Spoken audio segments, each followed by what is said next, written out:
कबीरदास जी कहते हैं पदावली के इस प्रकरण में, हम न मरे मरे है संसारा। कबीरदास जी कहते हैं हम नहीं मरेंगे क्योंकि हमने योग के माध्यम से, योग मार्ग से हमने ईश्वर को जान लिया है। हम न मरे मरे है संसारा, हमको मिला जीवन हारा। अर्थात जो संसार है ये मरेगा, ये नष्ट हो जाएगा, ये नश्वर संसार मरेगा, हम नहीं मरेंगे क्योंकि हम अलौकिक सत्ता से जुड़ गए हैं। हमें वो सत्ता प्राप्त हो गई है जो कि अलौकिक है और जिसका कभी भी विनाश नहीं होता है। अब न मरो मरने मन माना, अब नहीं मरना होगा ये मन ने मान लिया है। ते ही मुए जिन राम न जाना, वे ही मरते हैं जिन्होंने राम को जान नहीं पाया, जो उस तत्व को समझ नहीं पाए। साकत मरे संत जन जीवें, भर भर राम रसायन पीवें। साकत मरे संत जन जीवें, तो जो शक्ति के उपासक हैं अर्थात जो सामान्य लोग हैं, जो योग मार्ग को जान नहीं पाते हैं, जो साधारण साधना करते रहते हैं, वे लोग मृत्यु को प्राप्त होते हैं। और शक्ति के उपासक जो सगुणोपासक होते हैं वो पुनः जन्म लेने की इच्छा रखते हैं ईश्वरीय आराधना के लिए, इसलिए उनका मरना होता है क्योंकि वो पुनर्जन्म चाहते हैं। भर भर राम रसन, निर्गुण उपासक कभी भी मरता नहीं है क्योंकि वो उसी सत्ता में विलीन हो जाता है। भर भर राम रसायन पीवे, और जिन्होंने कुंडली के जागरण करके राम नाम रूपी तत्व को पिया है, राम नाम रूपी तत्व को जाना है, राम रसायन को प्राप्त किया है, और जिसने एक बार राम रसायन को प्राप्त कर लिया तो उसका फिर मरना नहीं होता है।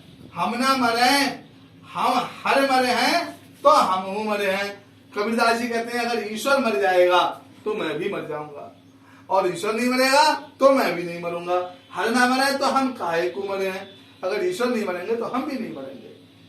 कहे कबीर मन मने मिलावा, कबीरदास जी कहते हैं हमने अपने मन को ईश्वर से मिला दिया है। अमर बहे सुख सागर पावा, इस प्रकार से हमने अमृत को प्राप्त कर लिया है, ईश्वरीय सत्ता से एकाकार कर लिया है।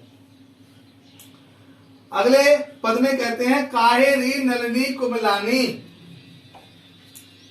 तेरे ही नाल सरोवर पानी। हे न कमलनी, तू काहे को कुमला रही है, तेरी तो उत्पत्ति ही जल से हुई है, तेरा तो नाल भी जल में ही बड़ा हुआ है, फिर तू क्यों कुमलाई हुई है, फिर तू क्यों सूख गई है। पानी के प्राप्त होने से लताएं हरी भरी हो जाती हैं, कमलनी हरी भरी रहती है, फिर तू क्यों कुमला रही है।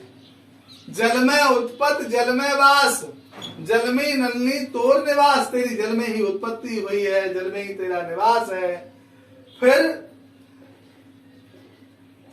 तू क्यों कुमलाई हुई है। ना तल तपत न ऊपर आग, ना तो नीचे से तेरा तल तप रहा है, और ना ही तो तेरे ऊपर से आग बरस रही है, फिर तू क्यों कुमलानी हुई है। तेर हित क्यों कासन लाग, तेरा हित किसी से लग गया है। कभी कभी प्रेम हो जाने से भी व्यक्ति मुरझाया हुआ सा लगता है?